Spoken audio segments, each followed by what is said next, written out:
Hello, everybody, and welcome to another episode of MacYak, number 169 for July 28th, 2022. Our special guest, Ron, is it? Ron? Yes. Ron? So, Ron, is that Rowan? short for something? It is. It's short for, you can just put anybody up. It's short for Ronnie, Ronnie. Wow. Which is a family, seemingly. So we have to call you Ronnie of Ronnie's computer videos, correct? No, it's if there's just an age where every young man who has a name that ends in a vowel is able to exchange their name for the adult version. That sounds like Ron Howard. You know, when he was Ronnie Howard. Yeah, Ronnie Howard. Also, Don Knotts. Donnie, yes, of course. Yeah. I always thought that was really funny on the Andy Griffith Show. That it was kind of like the funniest thing about the Andy Griffith Show. We'll just mention it, just in passing, before the credits are over. There's another one from what's that called? Happy Days. What's his name? Don Most. He used to be Donnie Most. Now he likes to be Don Most. Mm-hmm. So. Seems a bit late. So besides abbreviating people's names, how have we all been doing? Sensei, where's the Mr. Moth? I don't know, Bruce, but your internet's doing that thingy again. Yeah. It's not my fault. You're froze. Bruce is in DSL land for a while. Listen, Steve Actually, I think 14 hours in the future. I know, it's that future link that's just screwing us up. I know. We just got to be patient. It's when the light comes back across the fiber on the Atlantic. I mean, as long as it doesn't get eaten by a shark, we should be okay.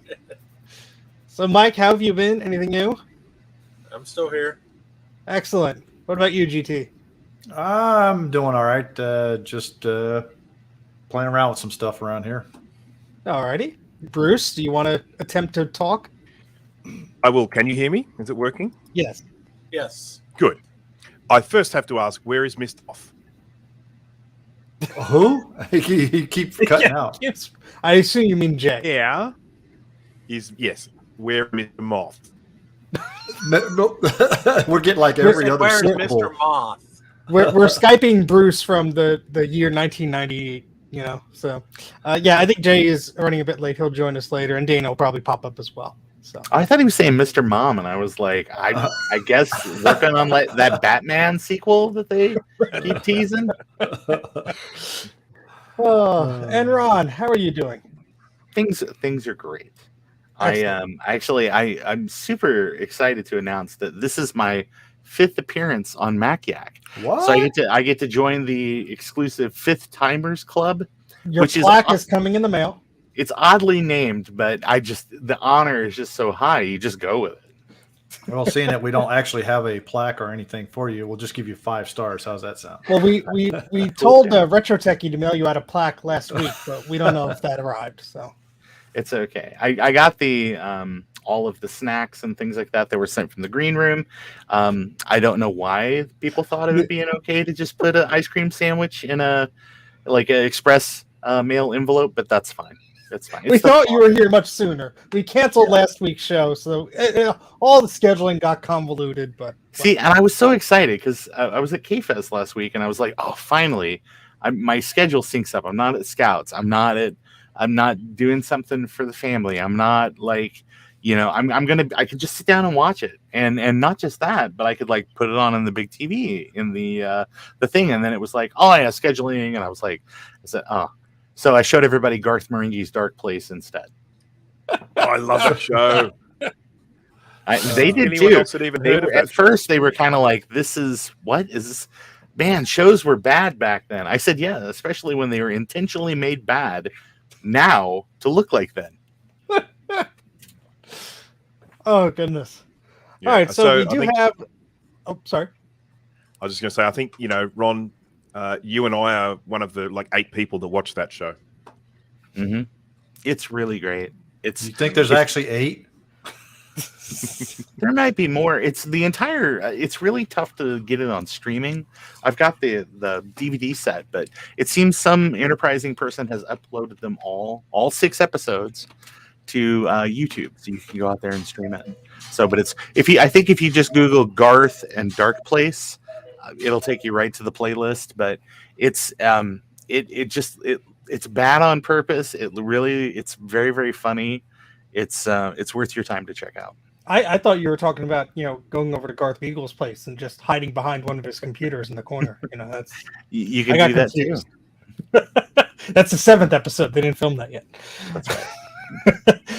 All right, so we have some news stories to quickly go through in no particular order. Not too quickly. We'll take our time. And Ron is going to be showing us some awesome things from K-Fest in a little bit. And then we have some other things to yak about if the time is allowed.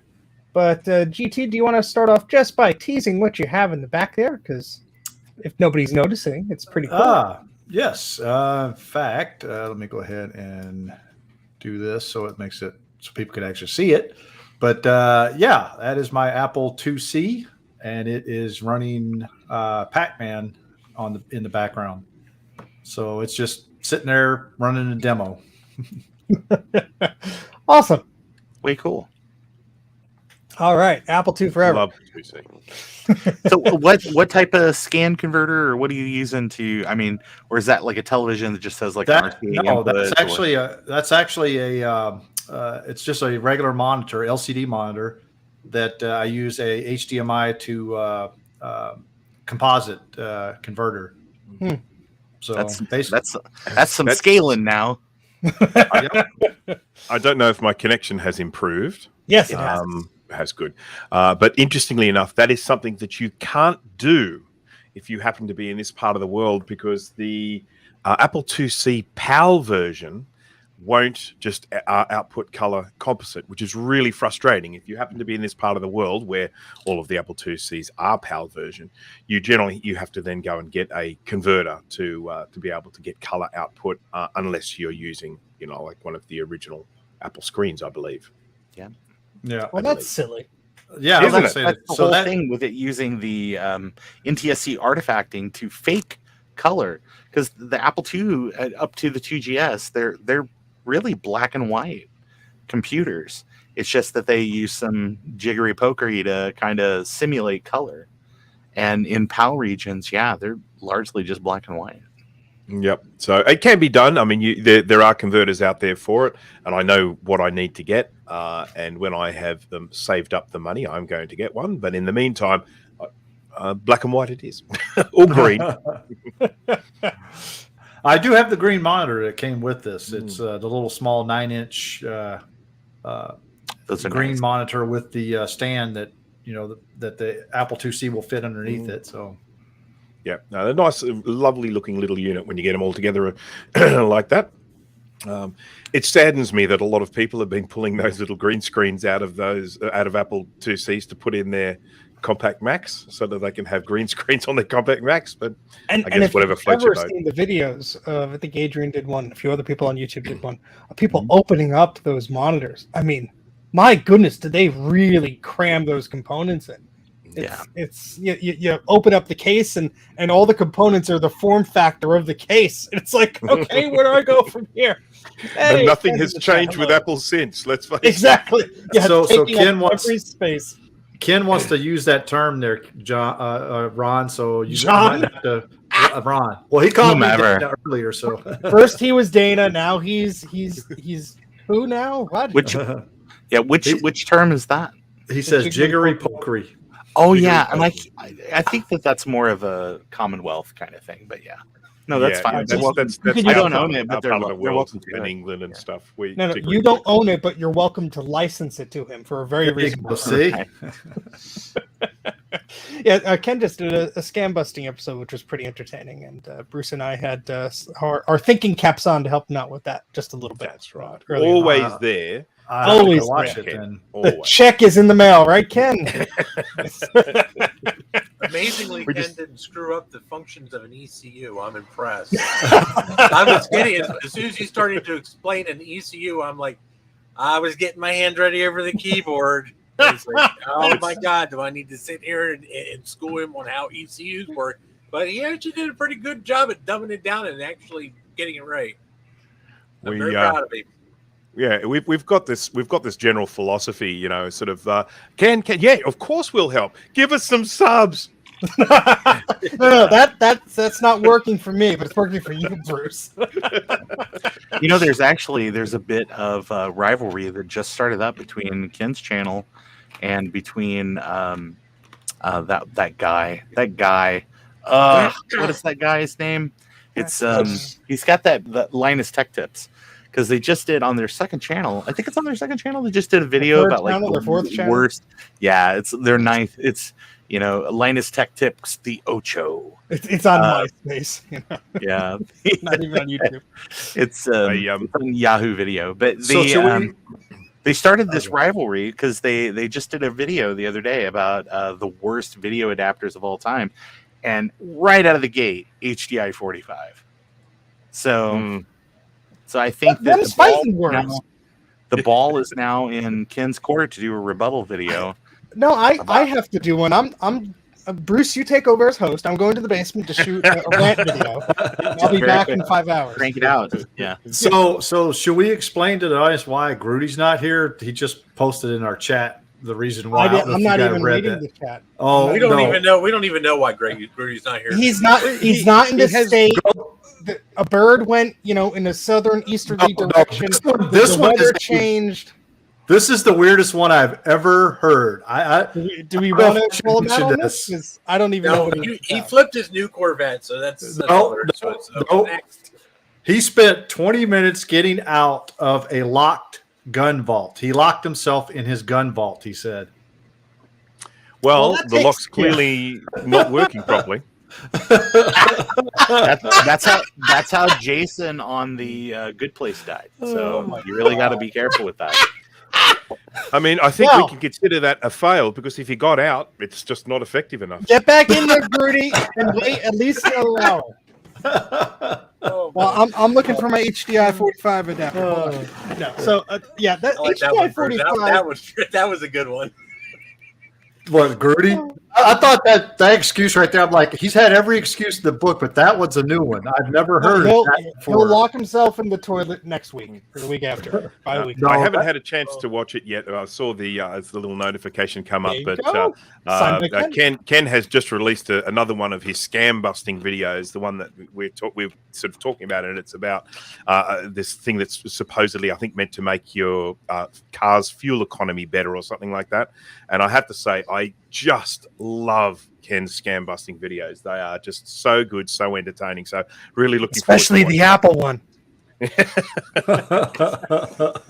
And I forgot to blab about what I was up to, but I did this video, of course. So if you didn't see that, but put it away. No, I need to make back the ad revenue, so I didn't pay $200 something. I'm sitting there thinking, like, did you put the clickbaity title in there? Damn right I did. Oh, that's right. I mean, as soon as the P word was in there, bang, that one's clickbait. Go watch that if you hadn't did that. Anyway, HDI 45, Ron, those are fighting words. A rebuttal video will be made, and God have mercy on their soul. I think everybody should make one, but yeah, I did have Ken sign my HDI 45 at Vintage Computer Festival. Wasn't Adam like right behind you, like and mad that you stole that I had done it? Yeah. Like the great minds think alike. 2 seconds. Yeah. Let me just. I mean, you're sticking up for the HDI 45 there, Steve. But I want to just paint a picture for you. I want to put you in a scenario. You're going to work on your Powermax 6100 for argument's sake. You grab that thing out there, it's under a pile of things, you get it, you clean a space up on the desk, and you put it there, and you get your keyboard, and you get your monitor, and you're all ready to go, and you're all ready to plug it in. You look at the back, and you go, damn. But you've got to go and find that connector that's floating around there somewhere. It's in a drawer or a box or somewhere like that, but it's nowhere near where you actually had the computer stored. And you've now got to spend the next half an hour trying to find the thing. Half an hour? Take about 2 days for Steve. Because no. I thought I was. I goaded Steve into buying 2 PDS video cards for the 1600. There you go. I think I need the stupid riser card adapter. So now he doesn't even have to worry about the HDI 45 anymore. Which is good, because I have 3 of those adapters. Only one of them is working. So anywho, and 5 of those monitors, none of which work. I had the hindsight of putting an HDI 45 adapter in the 6100. So when I would, get the Turn it computer off on, the it'll shelf, short the adapter everything out. it was in the non-existent optical drive bay, so it was just sitting there. And of course, I forgot I put it in there. So when I pulled it off the shelf, like, where the hell is this adapter? And I'm looking things apart. And then I lift the machine up, I hear a clunk clunk inside. I'm like, huh? And I open up, oh, there's the adapter. It was like Christmas. So anyway, Wow, maybe he does I have can a plug brain. in. Imagine that. Maybe I'll plug in the AudioVision CRT into my Mac Studio, and that'll make for a video. Anywho, we have some topics to get. We have Well, topics. hold on before you go past the HDI 45, because this is like the only time it'll ever be germane to bring this up. There were a couple of companies back in the day that actually made some very short throw Yep, I have one. adapters. Yeah, that would plug into that, and maybe it stuck out maybe like an inch or so, and then you'd have like a DB15 on there. Yeah, I have one, and I used it, but I get like a green tint from it. But I'm not sure if it's that or the DB15 to VGA adapter that I'm using with it. So yeah, like Garth is saying, 3 feet of conversion technology. yeah. Well, so one of the news stories that we were going to cover today is, the Apple Watch has a lot of health benefits, and there's a lot of cool things that you could do with it. And one of these stories on 9 to 5 Mac was talking about how, the watch will periodically monitor your heart, and it, detects all these rhythms and things like that.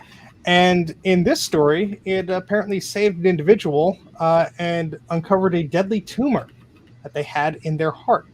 So the story goes that their watch gave them a notification, and their heart was beating erratically, and they had themselves checked out by a doctor. And apparently, there was something wrong, and they got it, resolved, or at least they got attention of their medical professional to it. But I just, thankfully I haven't gotten any of those notifications on my watch. I haven't gotten any either. But I did notice once I tapped on the heart, and it said like, oh, your heart rate was like beating fast when you were resting or whatever. But it was like from months ago. So I'm like, oh, that's weird. I see the notification now. Like I could have been dead by now, But That's almost like a Mine YouTube didn't go notification. bad, so well, so Mike, you got one recently, correct? yeah. And so do you like it so far? Yeah, that's not bad. I mean, it did tell me I was dead the other day How did it tell you were dead? because I opened up the heart rate app and it said 0. I said, oh, cool. It's like, I think I might just go drink another beer and go to bed at this point. Yeah. You can't go wrong. Yeah. Take a handful of sleeping pills and drink a couple beers. Go to bed. It's Hi, Jay. thanks Apple Hi, Health. Jay. Jay's here. Hello. Jay wants attention. So Last week, my watch told me I'm a grumpy asshole. well, we know that already. Is that like very the accurate. fortune, Get it? the fortune Very app right. on it? You didn't have to spend $600 for anybody to tell you that. We could have told you that for free. I know, but I like confirmation. Oh, okay. Trust but verify. Yeah. So I like the whole thing. Like you read these stories online, these horror stories where it's like people are like making love with their partner and their Apple Watch like starts giving them feedback. Like time to stand up, and it's like, you know what, Apple, I don't need your help right now. I got this under control. Thank you. I mean, you might be into that, but we're not. Your heart rate is going too fast right now for some reason. oh, slow down, buddy. Yeah. You That's can't okay. get I all think your it's hilarious. steps in one day. I think it's hilarious that mine only thinks that the only time that I get any quote unquote exercise is when I walk my fat ass from the first floor to the second floor of my apartment building. Other than that, I mean, all the other walking I do all day doesn't count as exercise. Just the climbing the one flight of stairs up to my apartment. Now, since we're already in territory of too much information, I never get the notification that I filled the ring. Unless I'm sitting on the toilet. They always pop up. Always. Without fail. You know what's funny is I get my activity ring full. I'll be sitting there all day and all of a sudden be like, boop, your activity ring is done. I'm like, what? I haven't done anything. The only time I will get that Hell of a notification. bowel movement. I know. Oh, yeah. The only time I'll get that notification is I'm about to use my watch to check the weather or something. So I raise it. it greets me like, "Oh, good morning," and then as soon as I dismiss that, there was like a notification of, "Oh, you did." I'm like, "Okay, go away," and then like somebody will text me like, "I just wanted to see the weather." Come on. Well, the easiest thing I can recommend to anyone who wants to complete their rings, I mean, first of all, of course, set the bar really low, and then this is a great little trick. If you basically tell it you're doing some exercises, you go in and say, "Hey, I'm going to do an outdoor walk." Boom, there you go. Okay, start, and then you just sit on your backside.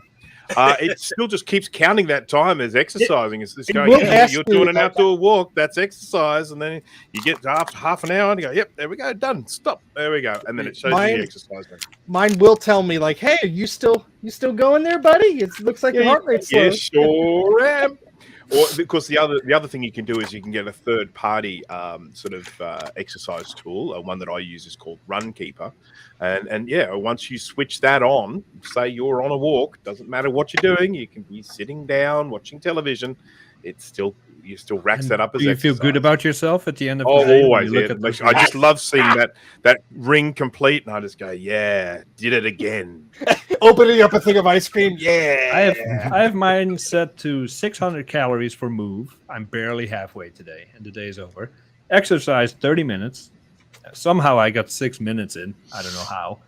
And the only ring I fill consistently every day is the stands ring. That's the only one I get. Yeah. Well, although Yeah, I look was look at that green ring. Look how complete it is. I was messing around with with one of the Macs downstairs, and I posted this on Twitter because my watch thought I was dancing for some reason, and it was going on for like 2.5 hours, and I kind of felt like bad because I'm like, well, I don't want to tell it that I'm not dancing because it's using up the exercise thing.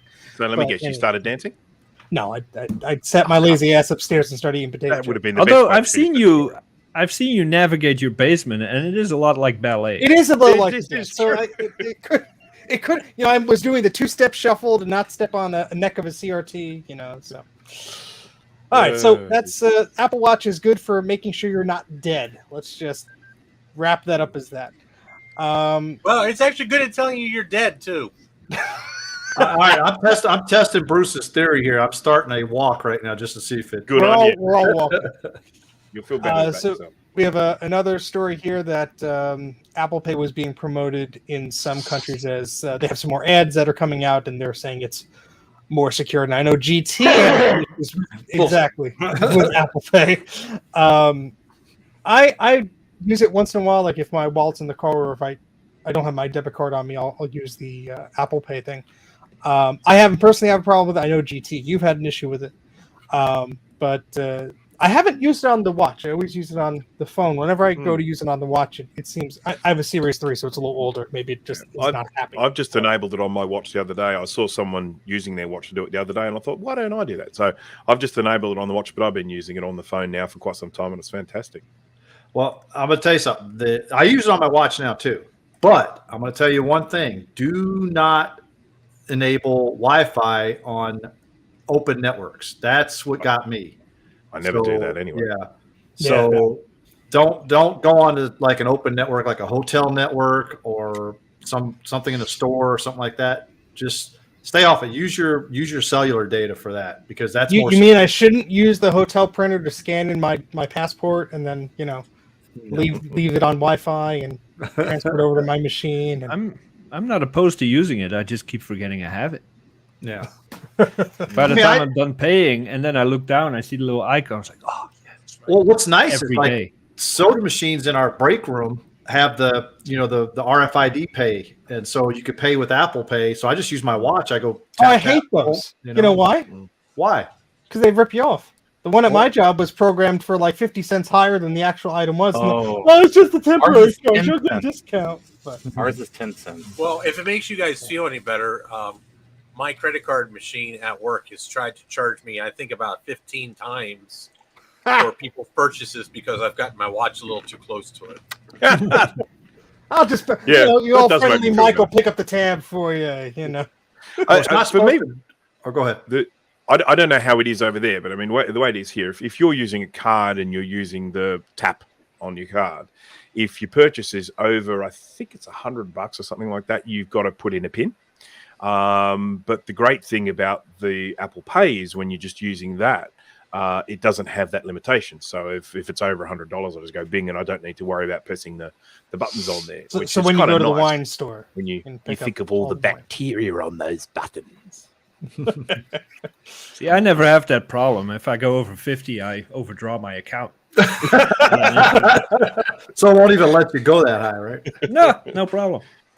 So there was a note in here for a story of Apple updated all of its operating systems. Back up your data and start updating. Who put that in, and what do you want to say about that? If not, Probably it's Wait, what are we talking about? probably Oh, that yeah, guy Apple. way down way over there.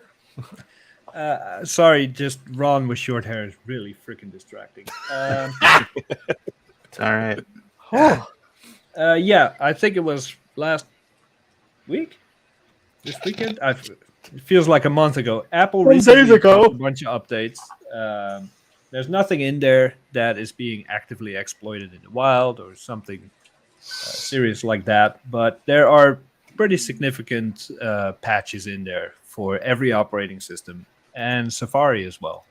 So when you get a chance, do your backups and run your updates. And if you are updating a Mac Pro, it has been a little rocky lately with Monterey on the Mac Pro with OpenCore, as some people might know.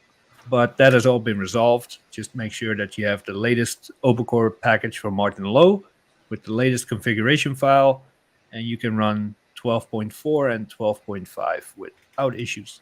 So have at it. And interestingly enough, when I installed 12.5 on my 2012 MacBook Pro, 15-inch, the installation went fine, and then I went to do the post-install update. And when I went to go download the latest one, it came up and said, don't install this on that particular model of MacBook Pro because there are problems with the graphics card.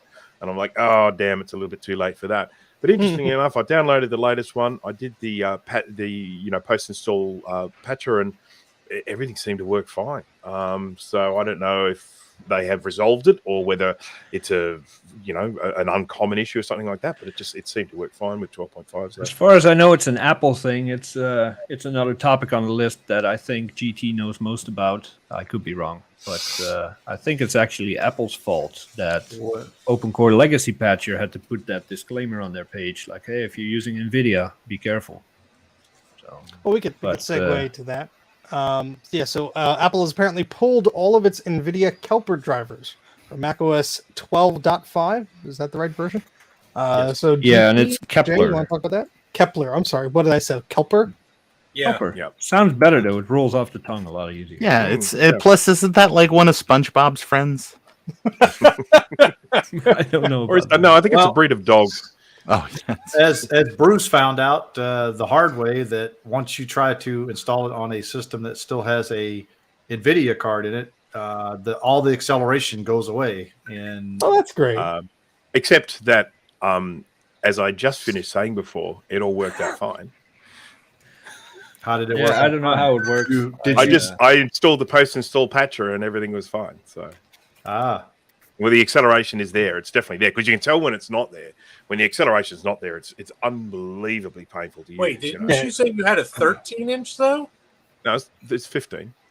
Oh, I thought you said 13. I'm going to say a 13. Yeah, no, MacBook Pro. It's a 9,1, I think, is the one. Oh, okay. That it is. Yeah, those have and the NVIDIA. They have the NVIDIA in it. That's right, and of course they. Well, are how do you actually- know if your NVIDIA is a Kepler or not? Pretty Well, much I everything made is from like 2010 to 2016 or 17 is a Kepler card. Oh wow! Don't okay. you have one in your Pro mic, or is that an ATI one? No, I don't have any NVIDIA. I have Quadros. Oh, okay. That's what I was I have getting confused. Quadros in my PCs, but no, I have an ATI in it. I mean, my MacBook, my 2014 MacBook Pro has a GeForce 860 or something. Oh, I guess my Toshiba laptop has one. But Yeah, I know that with, I mean, going back with the early macros and everything, there was always different video cards, the AMD cards, and the NVIDIA I've ones. always stuck with ATI cards personally. Yeah. Not just Same. even You when know- I was rolling PCs, I always liked ATI cards. You know, you're dealing with a bunch of Bejos that are calling AMD still ATI 10 years after they bought it. Sorry. Burned into Excuse my me, soul. AMD.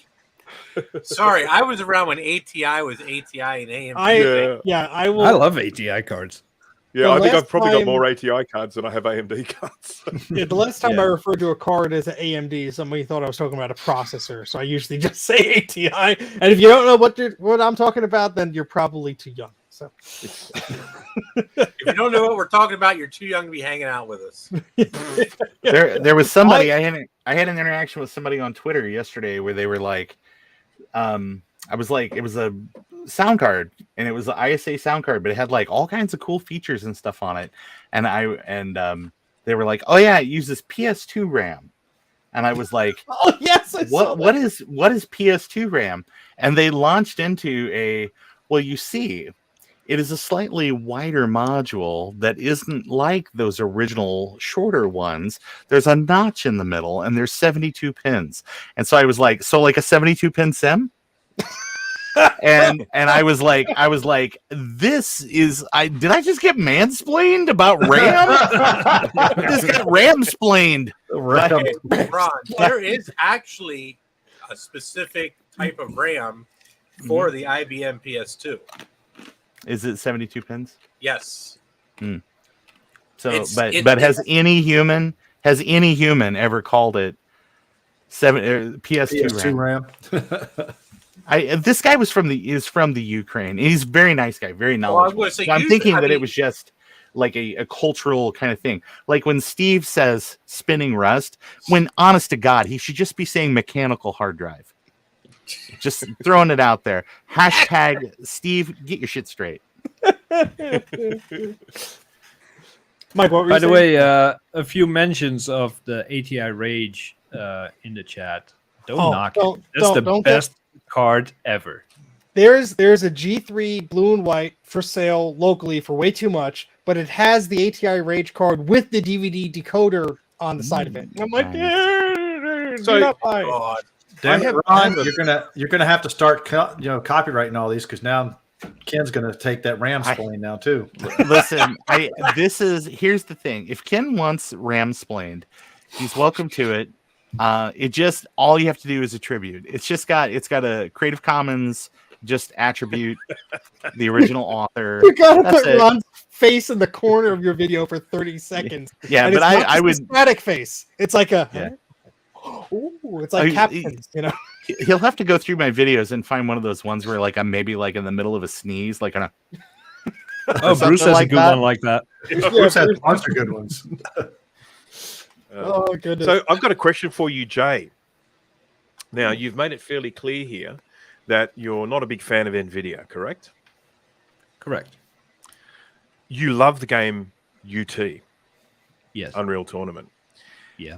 Are you torn when you launch that and the big NVIDIA logo comes up? Does that create some sort of inner, battle with you when you're watching that No, game? it's the same as the game. It's a forgotten game mostly from days long gone. It's kind of nostalgia to see it, but not by choice. I've never owned a Mac that had an NVIDIA card in it. From G3, G4, MacBook Pros, then the Mac Pro, and everything in between, it's always had an ATI card. Even your G5? Because yeah, most of I've those never had a have G5. NVIDIA. Because my G5 has NVIDIA. Yeah. Yeah, that's what I was Yeah. just going to say. Because most of those came by Mine default. had an NVIDIA, and I took it out as soon as I got the Radeon 9650. Because that NVIDIA was a piece of crap. I actually think back in the day, Bruce, because I think I remember actually downloading this mod. That you could download a mod and it replaces the logo in the beginning with the ATI logo. Because that's how weird. heated it was back in the day. Because this game was from the early mid 2000s. That's how heated it was between these cards. And Apple unfortunately went back and forth. Oh, we're going to use ATI. Oh, we're going to use NVIDIA. Oh, and it was just like, what are they supporting now? Who gave Apple the best, secret handshake and boatload of money, for them to do that? But Well, they've Just- definitely just- put their just eggs in say one it for basket what now. It is. Yeah. It was whoever sucked off Steve Jobs the best. I was trying to put it in a family-friendly way, Mike. Thank All right, you so much. Steve, you're talking about a guy who's got a stuffed dick behind him. And that's why you're not on the screen. I have a stack of NVIDIA cards, by the way. I think they came from, I think some of the Mac Pros had them. Quadra, whatever the hell they're called. Quattro. The GT 120s, the real little ones with the gray fan. Yeah. Oh, the one NVIDIA card I actually like. Those things are amazing. They're actually not but bad. I have to admit, for I've for never a had- low-end card, they weren't too bad. Steve gave All me the one of NVIDIA them. cards I have are busted. None of them work. Wait, Mike, did I give you the working one? Yeah, it worked. I didn't use it very long, but it did work. Okay, because I Because I tried have putting a GT. I still have it somewhere around here. I still have a GT 7300, unless I gave it to you. I had Oh, a you GT gave me 7300. I took out of my my G5. Oh, you know, I had Huh? I had another one of those GT 120s, and I was trying to resurrect the X-Serve within. Boy, did it not like it. We have some completely unbiased opinion there from Brock, Yeah, well, right? before Yeah, I before we get wonder into, why it's unbiased. before we get into a mid 2000s flame war, let's move on to the next topic here. So there's Like a we- settlement. There's a settlement for the MacBook Pro keyboards. This was in the MacBook Air, and the MacBook Pro. A $50 million settlement over these faulty Ooh, keyboards. you'll get $2. Exactly, after the lawyer fees. So, you know, you had to have purchased a MacBook Air, or MacBook Pro with these crazy butterfly keyboards between 2015 and 2019. And you have to have had a repair done by Apple, and the repair had to have not resolved your issue, which 99% of the repairs did not, because they would just replace it with the same crap and be like, hey, here you go. You know, so thankfully, I've never experienced this. I did type on one of these machines while I was repairing one the other day, and I'm like, oh, there's something wrong, because they spilled water on the machine. And I'm like, oh, there's water inside it. That's why this keyboard feels like such crap. There must be debris and water and crud. No, that's just how the keyboard feels. It feels like Yeah. you have an Atari 400 with a membrane keyboard. That feels better than the MacBook Pro with the butterfly keyboard, in my opinion. It's just a very unsatisfying to type on. And So thank it's, goodness I they I stopped. don't have one of those then. Well, I'm You reading said this. 50 million? Yeah, I'm reading this. It says Yeah. if you did the top key, like Steve said, you get $300 to $395. But if you only had like a keycap replaced, you get up to $50. And then if you had who obtained one top case replacement for Apple or an authorized service provider within 4 years after purchase are eligible, and who attest or claim from that repair did not resolve their keyboard, estimate to receive up to 125. So basically, the MacBook that I got recently that has a butterfly keyboard, it's a 2019. Yeah, I won't get anything for that. But yeah, I like what Steve did there. Apple says they did no wrong, or Oh, yeah, it was only a small percentage of users. It always is. Oh, Basically, what happened is Tim Cook got the call, like, hey, dude, $50 million. Oh, no. He got up. He's like, let me pull that out of my wallet. here you go. check the couch. I Work. think there's some lint there, you know. But yeah, this was. I mean, I'm glad that they have moved on from these stupid keyboards, because that was the last thing that Apple needed when they were gaining momentum, building better machines and whatever, was, you know, for this to slap them in the face. And it's embarrassing. We all make mistakes, and you would think that, you know, in the era of just trying to get things thinner and thinner and thinner, they realized, oh wait, this actually sucks. But But how many years did they take them to realize that they screwed up? well, they used it. Oh, in they knew 4 within years. months. I'm sure, yeah. But they used the same keyboard in their products for 4 years. So either they were trying to get their monies out of it, or they refused, or whatever. But Dana knows all about these butterfly keyboards. Dana! So he's gonna talk at length. Go, Dana. What? So, all right. So, moving right along. So, those were some of the news stories in here tonight. So, what I'd like to do now is Ron took a very special trip the past few days, and went to Kansas Fest. And so, Ron, could you please talk to us and just give us an understanding of what the heck Kansas Fest is, real quick, and then Certainly. go through your 5,000 slide photo library, and there'll be a quiz afterwards. I've been loading the slide trays for 3 days now. You just replaced the bulb. We're all good to go. Yeah, I think we have got this all consolidated down to a fairly concise presentation. Actually, there's not a ton of photos here, but some of them are a little disjointed, so I'll kind of walk people through things. But for folks that don't know, Kansas Fest is a yearly event that takes place at Rockhurst, which is a college out in Kansas City. And it is a week-long, mostly a week-long. If you go in person, there's activities kind of happen earlier in the week. But it's 3 solid days of presentations about Apple IIs, related topics, new hardware, cool things people are working on, stuff that people are just excited about, new software. This year, they had Robert Woodhead, who is the guy behind Wizardry. So he was there and kind of talked about the creation of the game, and that was kind of the theme for this year's event. But last couple of years, they haven't been able to have it in person just because of the global pandemic. And so this year, they took a chance. They had a smaller event that was fairly well attended. I think that normally they might have over 100 people there. I think this year was maybe about 40 or something with staff. So it wasn't crazy. There wasn't like 4 million people coughing all over each other. But it was Only 40. Yes, only 40. Actually, it was a really great time. And the event itself is kind of split into where it's dorm life for a couple of days or for a week, really. Where they have one side that's kind of a quiet side where if you like getting sleep and a little bit of privacy, you can kind of hang out over there. And on the other side of the building is the noisy dorm. It's like 3 floors, and it is just like people stay up 24 hours a day. There's a Hackfest event. There's people that you just go down that those hallways. They'll just have their door open, and that is an invitation to just walk in and talk to them about whatever cool thing they're working on.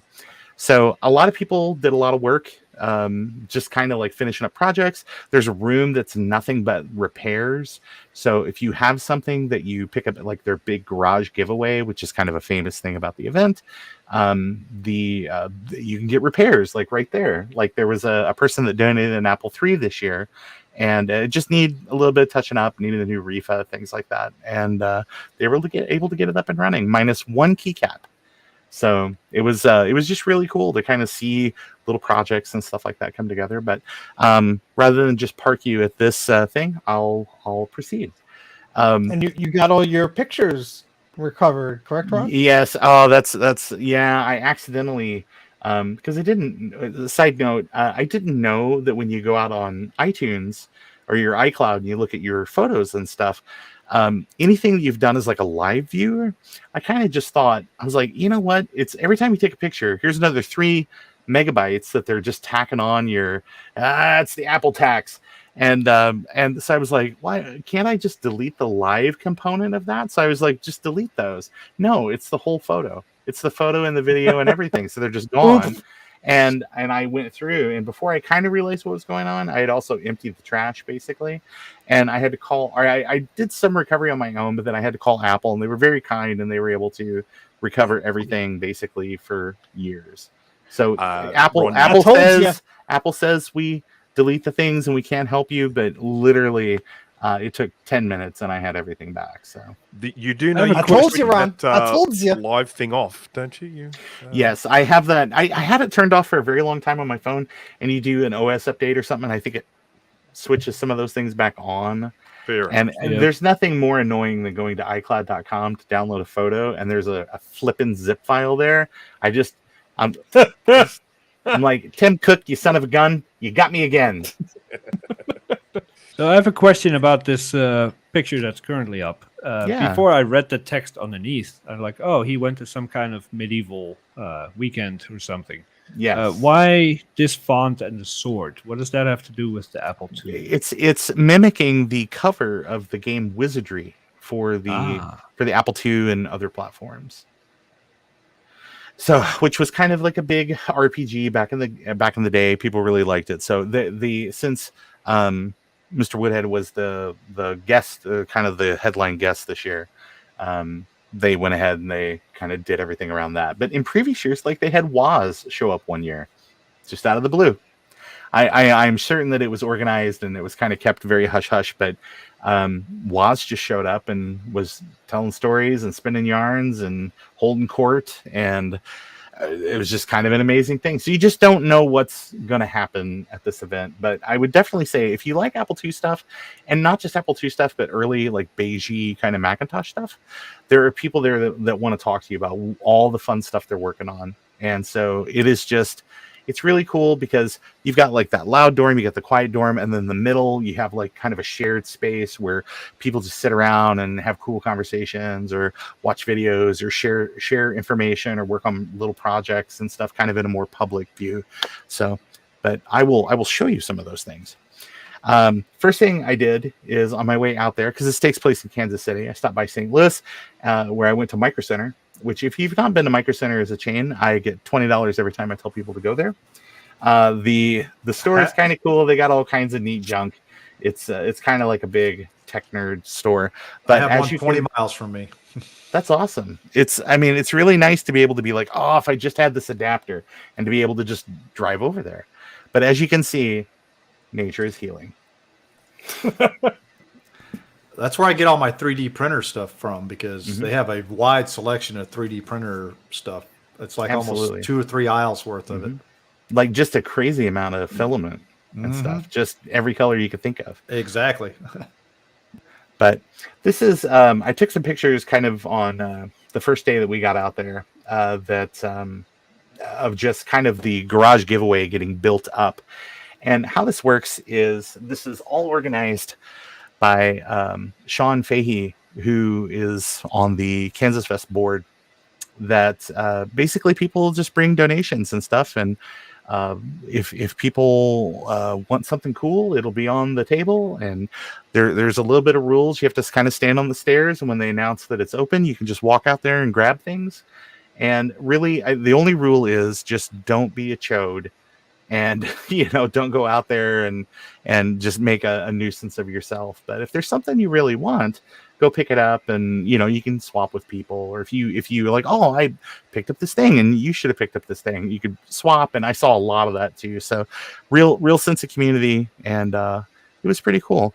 One of the boxes, somebody just brought a big box, and it had a CFFA 3000, which is a hard drive and floppy emulator for the Apple II series, which is kind of an expensive card these days.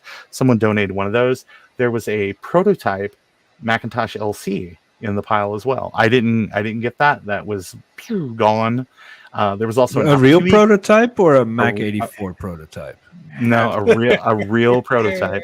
How did you know it was a prototype? YouTube don't know the difference. How do we know that it was a prototype? I looked at it extensively with Javier, and he did some chat magic and was like, and took pictures and sent them off, and the determination.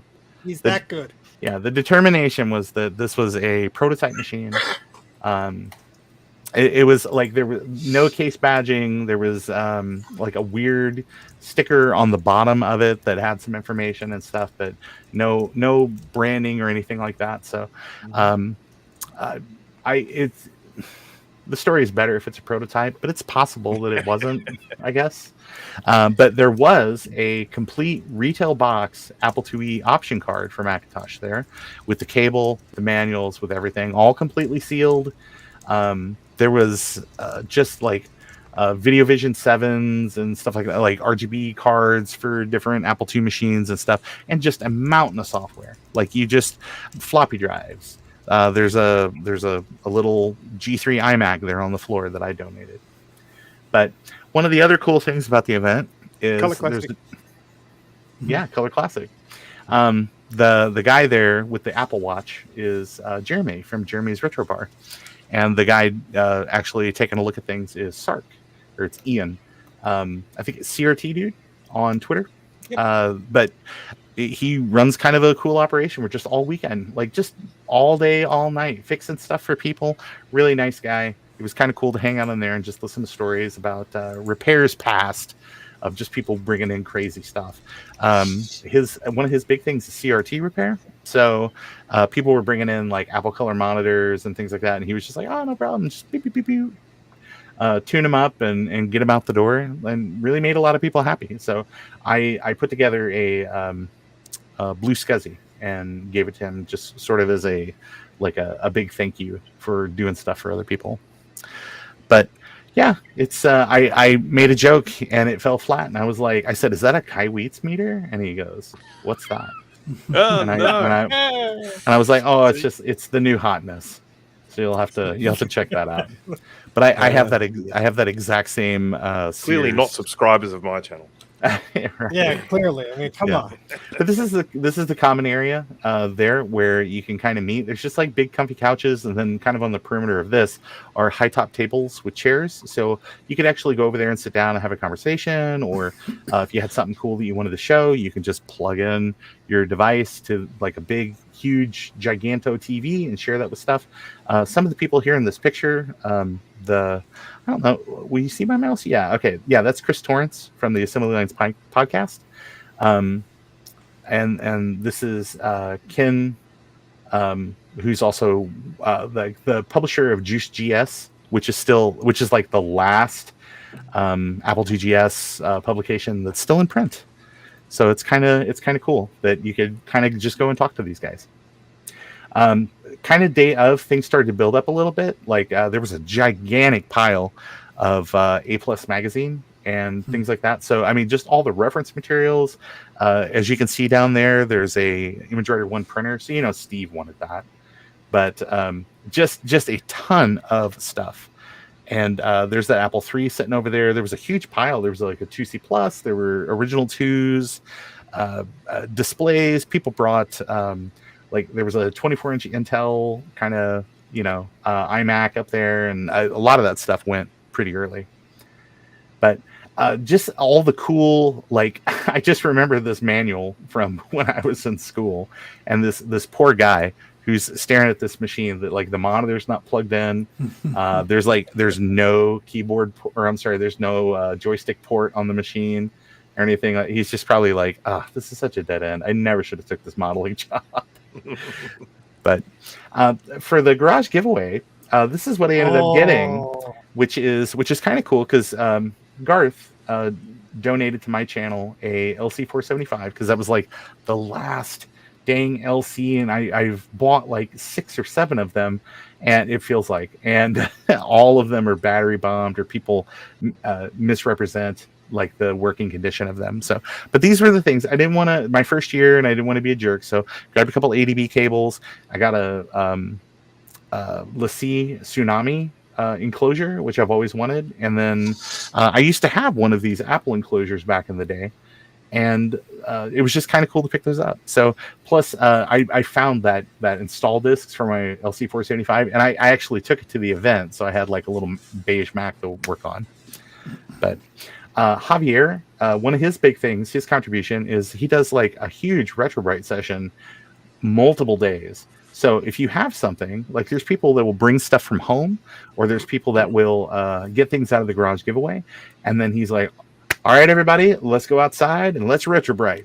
And so he brings a ton of stuff with him, mixes it all up every day, goes out there. By the end of the week, this, I guess it's blue. Is the table blue there?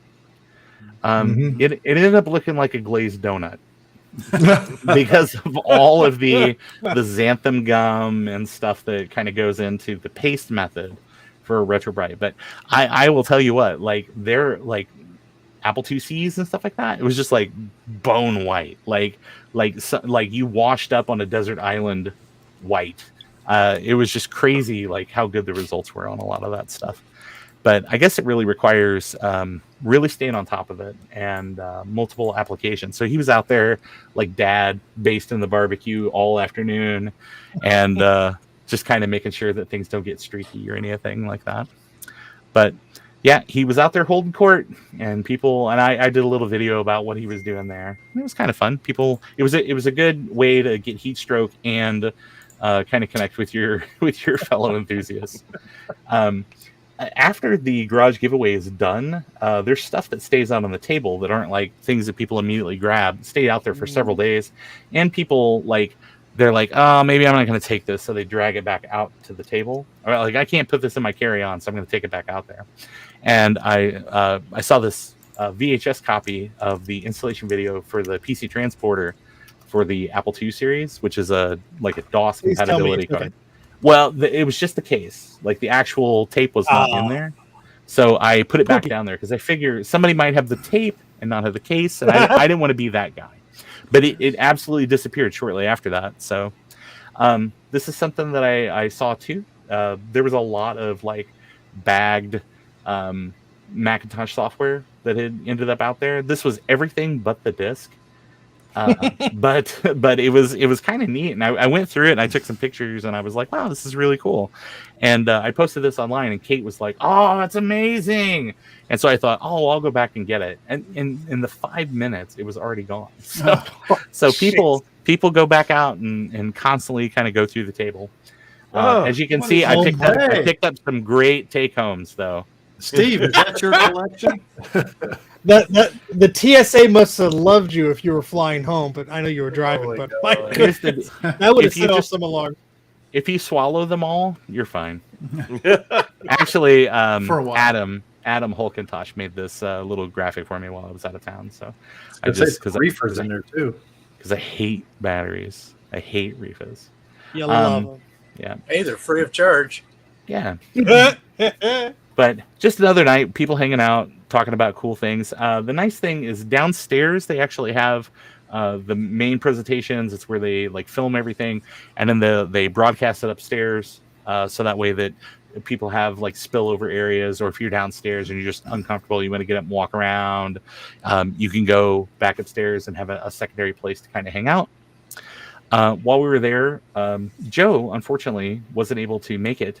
So he did a remote session where basically we just kind of all hung out and chatted and things like that. And he showed up some of the projects and stuff he was working on and made an announcement about I think a new Apple III part that he has is going to release, I guess, as a commercial product. But Javier was there talking about some things. I can't remember what he was talking about, but it was interesting at the time.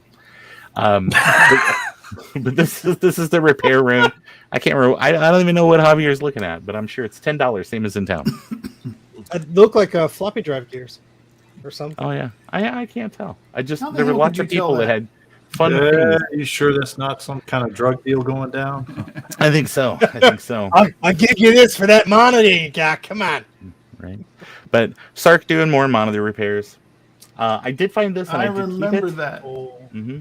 Nice. Just some sales material or whatever for at ease. It was included with the Performas.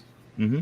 Yeah, you'd get that folded in. So, but we got to hang out with Joe anyway. But something else that kind of showed up there is there's a brand new accelerator. I don't know why this is needlessly sexy, but here we are. There is a brand new accelerator for the Apple II GS, which is called the Apple Squeezer GS, which I guess uses some FPGA magic to not only emulate the CPU, but also RAM and stuff. So for a very long time, there were Transwarp GS and Zip GS and a number of accelerators for those machines that they're hard to find. You can't find them. So this gentleman put together this new accelerator, and I didn't want to take it apart because it wasn't mine, but I did kind of take some shots down the sides to kind of look at some of the things that were going on in there. So now Sean needs to buy another accelerator for his Apple II. Yes, you need to. The something that was in the garage giveaway that maybe people can help me track down is Jasmine made this drive enclosure. It's called the Direct Drive. It was a portable hard drive for like Macs and for Apple II machines. It's just a SCSI enclosure. There's nothing fancy about it except for the fact that when I was in high school, this is the exact one that I convinced my parents to buy. And I got off the stairs and I walked right to it. And Javier, he's so small, he's so spry. He just like right in front of me and grabbed it. Oh. And I could not. So you beat the crap out of him? No, I could not convince him to trade it to me because he has also been looking for one of these for a number of years. That's when you say I'm bigger than you. Yeah, but I'm also Midwestern and more polite. So I was just one like, of the nice things about that drive enclosure is how small it is. I don't think it actually has a fan inside it because there's no vents or anything for sort of airflow for a fan. So I think that's one of the reasons why it's so small. It's really nice because it's actually the exact same size as the Apple 3.5-inch drive. So it just, on your 2GS setup or something, it just stacks underneath one of your 3.5-inch drives and just very svelte all there together. And the power interface also has it's like a 3-pin little connection there on the back that at the time they would sell. You could either buy a power brick or you could buy a cable that would just plug in the back of one of your 5 1/4 drives to just tap electricity out, so you didn't have to have like a second thing. And when you turned your machine on, your SCSI drive was up and everything was ready to go. So it's got if anybody design language too. Yeah, I've always loved this thing. I felt really fortunate to get the Tsunami, so I didn't feel like too bad. But maybe Javier's going to send it to me and I'm going to 3D scan it and just print one. Come VCF Midwest, Ron is going to be wearing a whole chain of armor, and if you get in his way, he's just going to let you know that's not cool. Yeah. But there was a number of donations of like kind of rare machines. So this Apple III showed up, and it was in like full working order after just a little bit of tune-up. I think it had like a couple of bad RAM chips, and I think it needed the REFA swapped out and stuff. But somebody else donated the Monitor 3, so it was kind of nice. Like they walked home with like a complete setup. This is Jay, and Jay actually was doing a demonstration about. My picture's not too great because the lighting wasn't super in there, but he wrote a game that actually leverages the new. There is a card came out in like 2019, so not really new, but it's still pretty new on the scene. It's called the Vid HD. It is a HDMI video output for the Apple II series, and he wrote a game for the GS that leverages all the text modes on this card. So there's like a space war game where you can kind of like a 2-player thing where you can fly and do stuff, and it uses the same card that like Attack of the Petsky Robots, like Dave Murray's game, which it's a card that you slap in your Apple II or your TGS that allows you to use like all 12 buttons on a SNES controller. So I think they call it the SNES Max is what this card is called. So they kind of showed that off too. But even Mackie had fun at Kansas Fest. So something else that happened is this right here is Russ. He kind of waited on assembling his MacFX machine. So everybody got to kind of pour over and take a look at the MacFX with the clear keyboard. And so they went ahead and assembled it like right there. And I did a little video about putting that together. And I think it looks pretty darn cool. I'm not sure that I'm in love with the clear keyboard, but I'm sure that you just get used to it. I like the clear keyboard. I think that looks cool.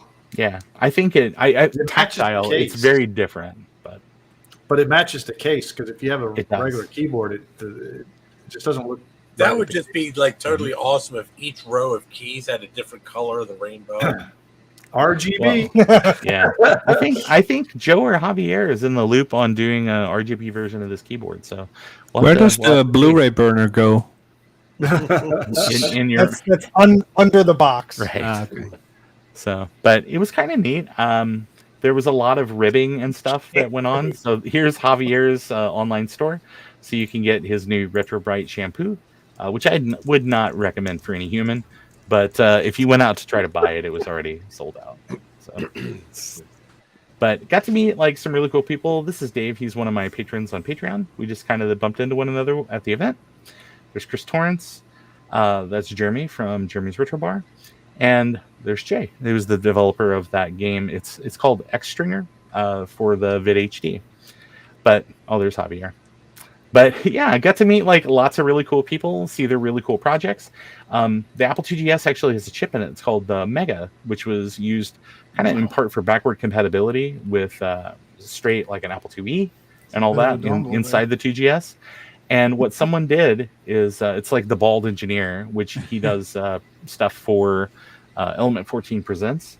That he actually brought his prototype brought his the board that he did all of his sort of research and stuff with, but he was able to figure out how to use that chip with some additional logic and stuff to make it where you can actually have like basically an Apple IIe with just that one chip off the 2GS motherboard. And there's Javier being, completely, germane as always. But he also went through and did a prototype for just a board that kind of integrates all the stuff together, just for fun, just neat stuff. Oh man, I almost thought that was battery bombed or something. Yeah. Cap tape. I see it now. Yeah. Mm-hmm. Oh yeah, Capton. Yep. But there's Ken from JuiceGS. Yeah, just lots of really cool people. It was kind of just a fun event there's Doug. To just kind of meet people that you don't see every day. On my way out of town, I was able to score an invite to go by Sean Fahey's Super Apple II Museum, which is about an hour or so away from Kansas City, but it was well worth the drive because just to see all of the you did a video on it, right? Mm-hmm. Yeah, just to see all of the like boxed, like new in box, or just to see the collection of all that stuff in one place, and to say that Sean has enough Transwarp GSs to shingle the roof of his house, he does. So he's motivated to sell. I think Steve, those are called jealous shelves. right now. Yeah. But Steve's still drooling. Oh yeah, tons of technical references, tons of just boxed software. I pulled that copy of Maniac Mansion off the shelf, and it was sealed, and it had like a store price tag for $3.88. And I asked Jeremy, I said, "Do you think he'd take double?" And I was like, "Do you think he'd go?" That's a hard to find one. Yeah, it is. So, but he had like just a lot of really great stuff. Some of these things, DCR companion. Yes, just in case. But just so much boxed software, Wow. just a crazy amount, and lots of really cool add-on cards. He has just a massive applied engineering collection. If you were an Apple II person back in the day, they were kind of like one of the creme de la creme of third-party developers of solutions for the Apple II. I want to see what's inside that employee cookbook. Oh, you know what? I really should have picked it up and took some pictures. I might be able to reach out to him and say, yeah, we should scan that. I know. But just Javier was in heaven with all these joysticks. Just weird. They have to put a what's the guy Hannibal Lecter mask on him so he wouldn't Yeah, right. Yeah. But just boxed 2C pluses. I mean, if you wanted the 2C plus, you can get one brand new and like there you go, Dana. Yeah, Dana's drooling now. I know. But he also had just a ton of the RGB monitors for the 2GS. That's a really nice example of a Platinum Plus there that Jeremy's pulling out. And it was monitor stand too. Wow. I thought you said platypus. That too. You did not say that. Where's Perry? But just all the floppy drives, all the displays, boxed stuff, just crazy. Steve, that's organization. Steve, you can see his floor. Yes. Well, and this is honestly because they've been really working hard. They've been really working hard to try and get things organized, get things into boxes based on type.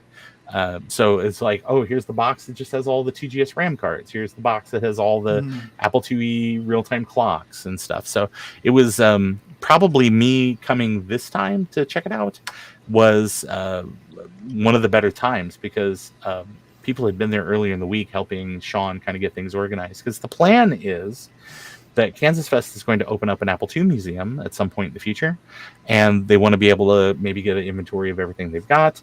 Sean has said that he is going to donate some of his rarer pieces and prototypes and stuff like that to the museum effort. So the stuff's going to be preserved, because again, the hobby is, a lot of it is preservation and conservation. So people will be able to see these things in the future. But when I asked Sean, I was like, hey, what's your favorite piece in your collection? He said, of everything I got, the Apple IIc Plus. He's like, that's the thing I've got the most connection to. Go ahead. I'm sorry, Steve. The sheet feeder for the image writer. Yeah, that too. I'm the only one who knows what it is. Steve's like, Hey, I see a PC Junior there. That's cheating.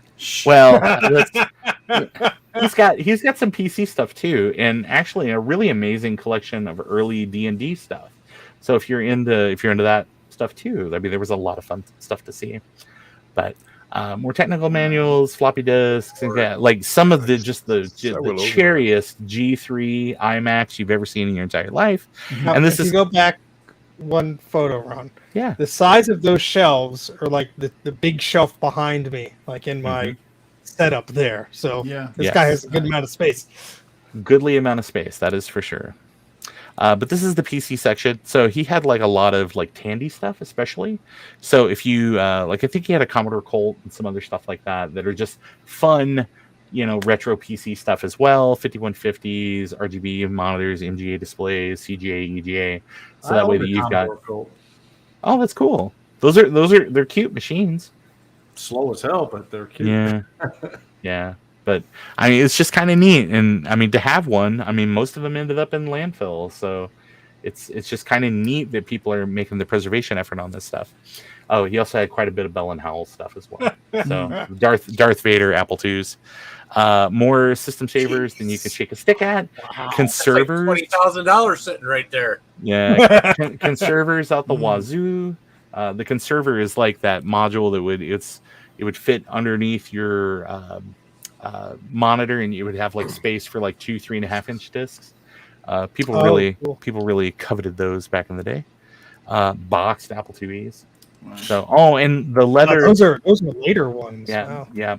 Those are platinums. So like he had like the leather carrying cases for a lot of stuff. But to listen to Sean kind of tell the story, which if you watch the video on my channel, you can hear it in his own words. But he was part of an Apple II club that kind of shifted and became more of like a social club for the people that had been members for a long time, for many, many years. And when he was kind of starting back out in the hobby, the person that was in charge of the club would just say, "Oh, call Sean. He wants all your old stuff." So he'd get calls from dentists and schools and stuff. And so people would just say, please just come pick it up. Like, we don't want to throw it away. This meant so much to us. And these are my kids' computers, or this was the computer I used in my classroom for 30 years. And, so he saved all this stuff from going to a landfill or just ended up getting scalped or something by somebody that was just trying to turn a profit. So it's a lot of people, I posted this stuff and they were kind of, oh, it's a hoard. And it's like, not really. It's kind of, it's a conservation effort that got out of control. That's actually not hoarding, because hoarding means it's all over the place. That's actually organized. So yeah, and it's looking better all the time. But just these are all high density. Well, except for the ones that aren't high density floppies and CD. You might want to stop now, Ron. As, Steve is about to have a private moment. No, I'm learning about organization. Is that how you say it? Can't even pronounce the word. It's never going to happen. From memory, that Applied Engineering HD Plus drive, you could use that with like an Apple IIgs, and you didn't need to have the Lyron card for high density floppies. That it had fancy intelligence inside that would let you use not super useful. I mean, unless you were like just an AppleWorks power user or somebody, but just a lot of rare and interesting things. This is one of the Bell and Howell machines. Just he had that all put away, so I didn't want to mess with it too much. But when I got back into town, it was kind of nice, because when I showed back up at work on Monday, someone, I guess, had somewhere out on campus had found a a 150 meg Bernoulli drive, Really, just wow. like stashed in a drawer somewhere. And they're like, you know what? I knew you wanted to see this before I threw it in e-waste. So somebody was very kind to do that. And when I went in the office, I hope where you all kept it, Ron. Oh yeah, it's on my pile of fun stuff. I would you love have to a find disc for it? Oh, I don't, but it would be neat. They never made it out here. I know of their existence, but I've never actually seen one before because no one ever had them out here. Yeah, but they're really neat. And it's when I went to Computer Reset, they had tons of these, like the smaller capacity ones, like I think 20s, and they had like 35 meg or something. I mean, they had a bunch of weird sizes because it was a size war with them and SideQuest. Because it was like, oh, ours is 5 megabytes more. And be like, oh, son of a gun. And it was a war that ultimately SideQuest ended up losing. And of course, iOmega did very well with the zip drive. So all this sort of stuff was kind of in the lead up, and Zips did incredibly well. Oh, yeah, absolutely. I've always been an iOmega fan ever since way back in the day. And so just like somebody thinking enough at my work to be like, oh, Ron needs to see this. Like, this needs to be something that's preserved. But speaking of preserving things, when I came back, the user services manager was like, hey, you've got to come and see this thing I set up. So it's not all 100% like it goes together. But no, that's our old director. That's his terminal. I kept that for the better part of like 25 years. And it's just been packed away. But he was like, oh, we should get this out and let people look at it. So even the telephone there is kind of retro. Mm-hmm. So it's so I came back to a little retro display that is now kind of when you walk in the office for the technicians and stuff that everybody can kind of look at and go, what's all this old crap? I hope those Cheetos aren't retro. No, those are fairly fresh, but that's basically it. That's my amazing adventure going out to Kansas Fest and a little bit about the event. If you want to learn more about it, you can go to kansasfest.org. They also have a Discord where you can go and ask questions and interact with people that are on the team and find out about upcoming events and talks and what they're doing with this museum effort and all that. So it's well worth checking out. So, quick question. Sure. Kansas Fest, good place to meet women? I don't know. Kansas as a town, sure. Kansas Fest as an event, it's the ratio might be fairly lots of dudes at this thing. But there are women that came to the event this year. There's a lot of people. I guess in recent years they've kind of set up the dorm life and stuff. So there were couples that came that are both. They may not necessarily both of them. Like there was a lady that came who her spouse, not really a computer person, but was just there to have a good time.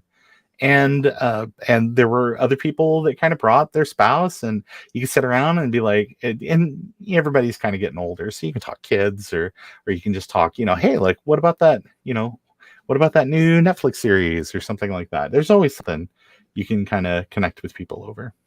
Well, thank you, Ron. Appreciate it. Thank you so much for having me on. I really appreciate it. I probably went way more in depth than I needed to, but it was a good time. All the extra topics that we had to throw them all out for you. Oh, darn. But it was worth it because, as always, you just have to remind everybody to smash that like button. There we go.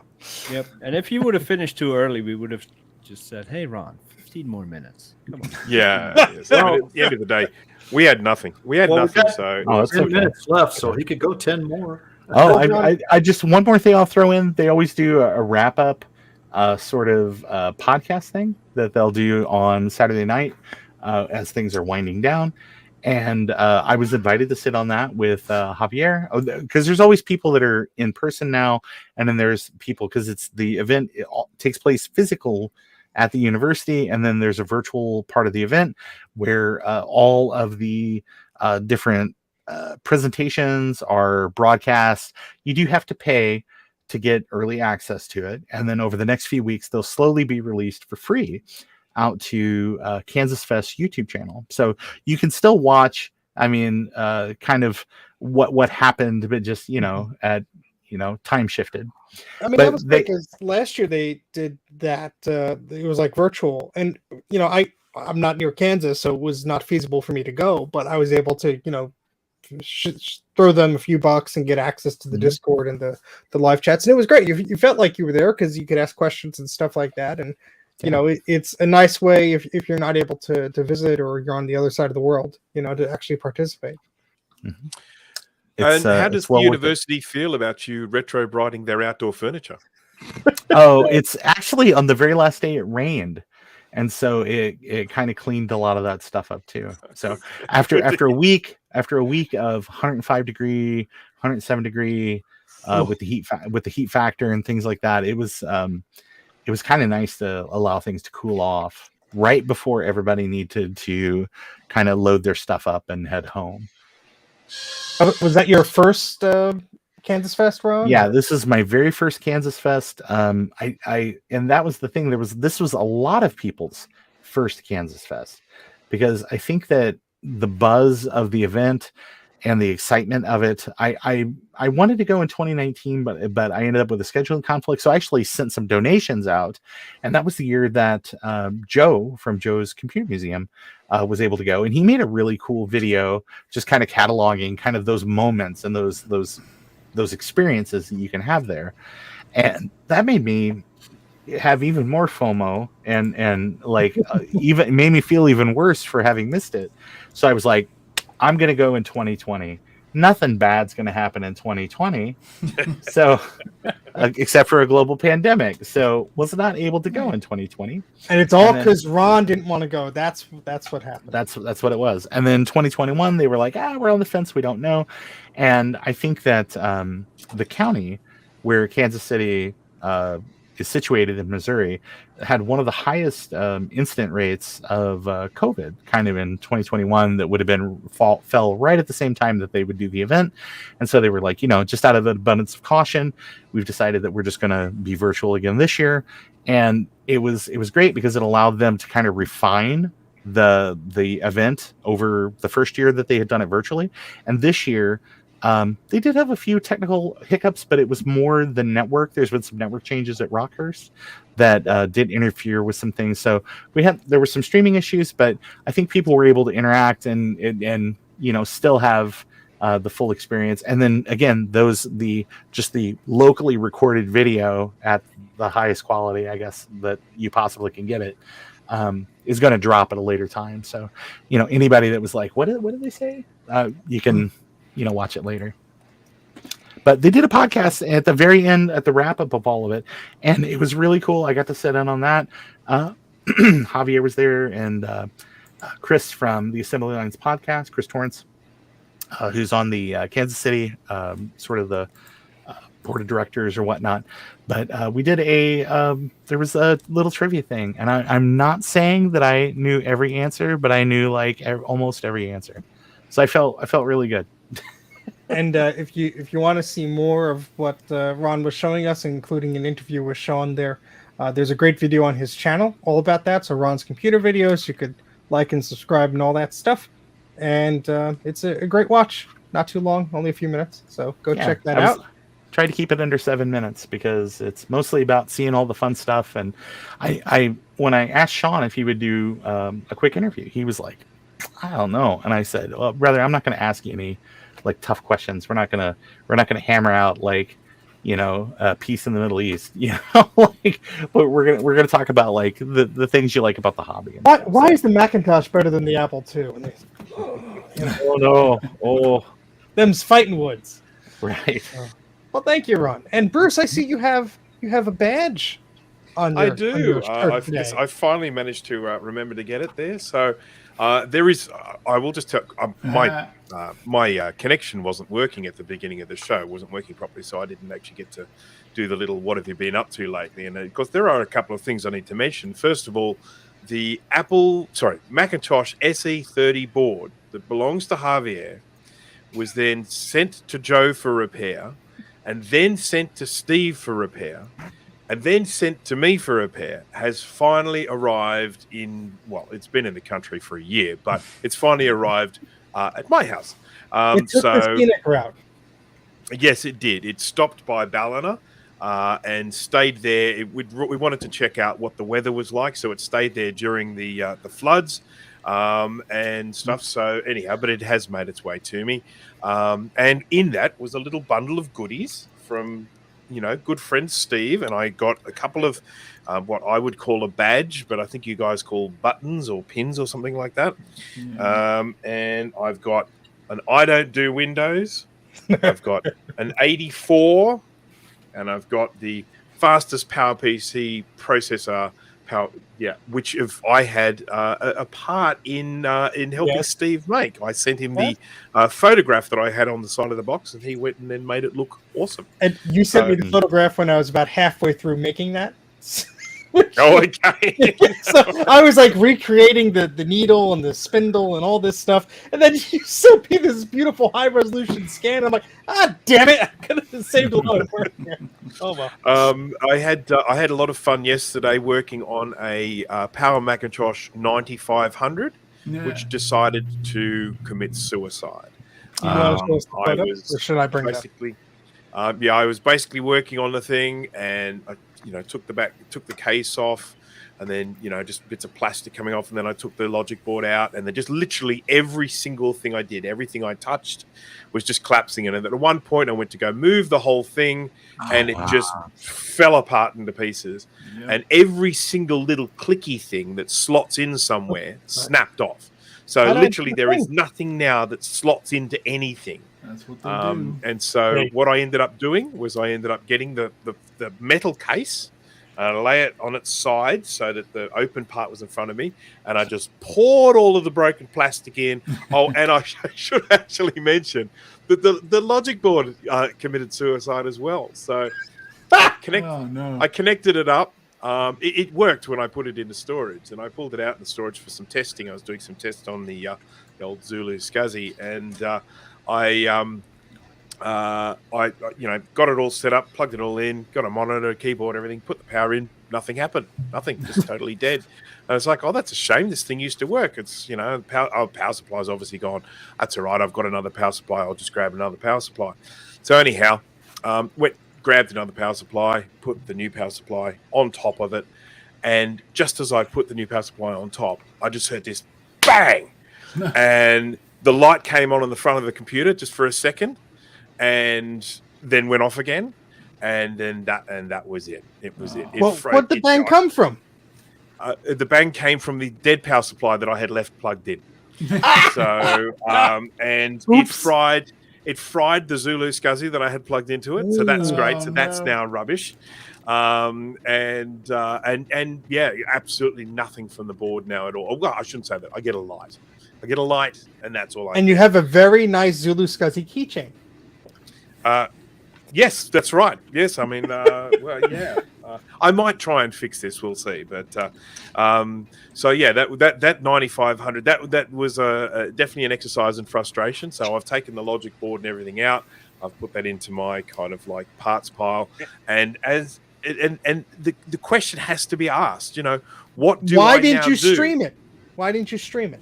That's what I'm going to ask. I was in the main part of the house, but the question has to be asked: what does one do with a 9500 case that's just full of broken plastic? I mean, Mike knows, right, Mike? I just chuck it at the wall and see if anything else breaks. I really think I'm just going to have to throw it away. I think there's one good bezel on the front which I can take and maybe put away to someone. One good bezel? Yeah. How would you manage that?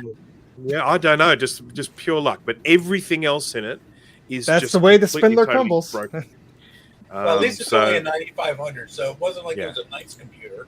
Yeah, and it's rusted inside and everything. And yeah, that's right. I mean, it's a 9500, so who cares? You should take the Apple One route and just like build a wooden case for it. Yes. Can't fish tank it, thing will leak like a sieve. Yeah. Anyhow, it was a little bit disappointing because it was one of the ones that went into storage functional, and came out of storage not working. And of course, we all know that happens with this hobby.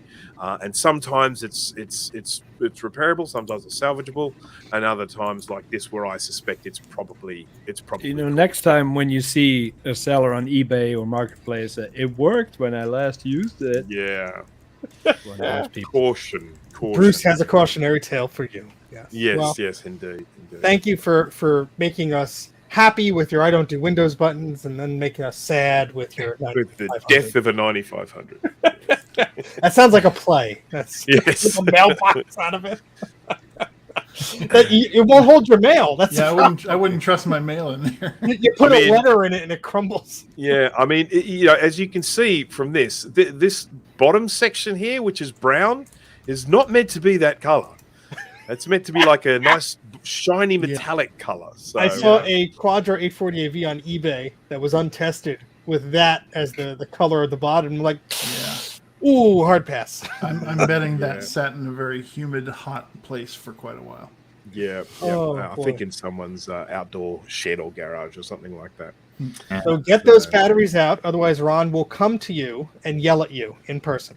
Well, And make sure- what will happen is I will say something about it, and then someone will yell at Steve in person because don't wear Ron shirts in public. absolutely, That's- it's like that joke in Muppets Take Manhattan where they were like, yeah, we're twins, and it's like it's Fozzie and Kermit, and they're twins, and they're not twins.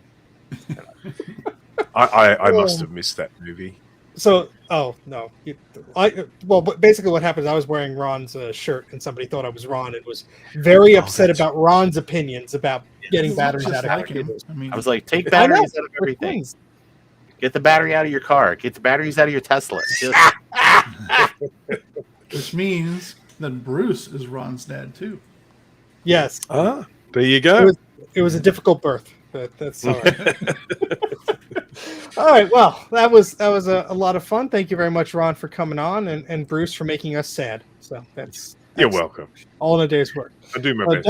Don't forget to like the video and subscribe to the channel. We only do this every other week, bi-weekly, or Bruce likes to say, Fortnightly. Because there is a word in the English language to describe it. Well, sometimes we Weeks. will skip a week, so it'll be every third week. So you just look at the rotation of the moon and you'll figure it out. it is. You We know. just do it whenever the hell we want. That's right, yeah. We're on every 2 weeks unless we don't want to. If we do every 3 weeks, it'll be 4.5 nightly. Well, anyway, we do have a Discord. Please sign up there if you have not done so already. There's a lot of cool topics on there. Also, if you want to suggest something for What Were They Smoking or an Eep Quack, that's the place to do it. So please go ahead and do that. Also, you could check out Tinker Different. Oh, well, switch it up on me. MacYak.com. There's some articles there and such. And if you want support on your vintage Mac, or you're just looking around for an Apple II thing or an old PC thing, tinkerdifferent.com has you covered. So be sure to join that and get yourself registered there. But I guess that's about it for now. How's everyone doing? You're going to have a nice snack after this? Everyone's going to go to bed and be all cozy? Excellent. All right. I don't know where that's going. Yeah, sure. Steve needs a nap. Mike has already taken a nap, so we're going to I'm get not going. taking a nap. I can't move. I have a. he's can't got really- the mouse right You over can't the. really tell, but there is a cat sitting here. I see the I eyes. see two now. eyes in the darkness. Yeah, that's about all you can see. But there's actually a cat sitting here. She's been here for the last 40 minutes. Before we This- go, anything pressing that anyone's doing this weekend that they want to give a shout out for? I've skipped over that. I'm cleaning my office. Again, How many times is that? Mike's It's working. it's a GT, monthly, you doing thing anything now. with that Apple II this weekend? Nope. Just had it out for display. I'll probably put it right back up on my shelf after show tonight. I need to get Ron, a floppy emu for it. I haven't got one of those yet. so- Yeah, go. Those are great. And Ron, isn't there either a that, or if I shindig could make tomorrow? a suggestion. Sorry, I didn't mean to Oh. talk over you. No, Steve. no. I was going to say my suggestion would be to get a W drive if you can. Oh, Because it is kind of more specialized for the Apple II, but you'll save a little bit of money over buying a floppy email. What is that again?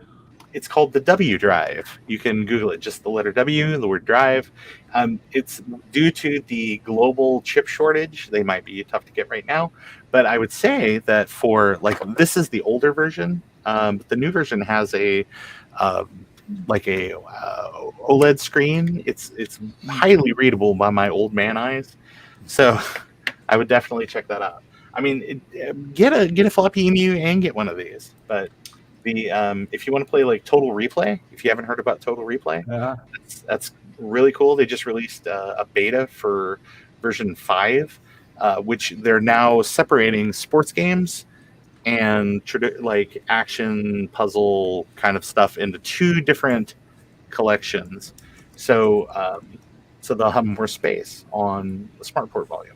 And be careful with those words, man, because sports games and it can get kind of heated. I don't know if you saw Bruce's stream when the racing came up, and it's a game. It's not a game. I'm gonna kill you. It got heated fast. Oh, wow. Yeah. Dana, are you doing anything this weekend? Yeah, yard work. Yay! Exciting. Sweet. I'll be doing I have the analog board for the 512K dual floppy, whatever the heck, to redo. So that'll be fun. Bruce, you up to anything this weekend other than enjoying your new bathroom?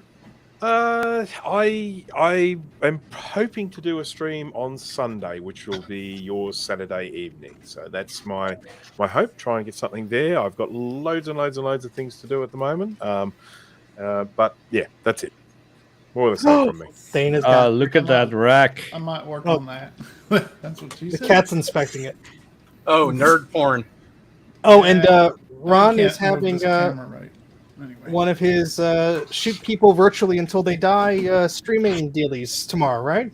Yeah, it's I advertised it on Twitter, but it's basically we're going to play Counter-Strike Global Offense, which is a free-to-play game on Steam. So if anybody is interested, we'll be posting the server information.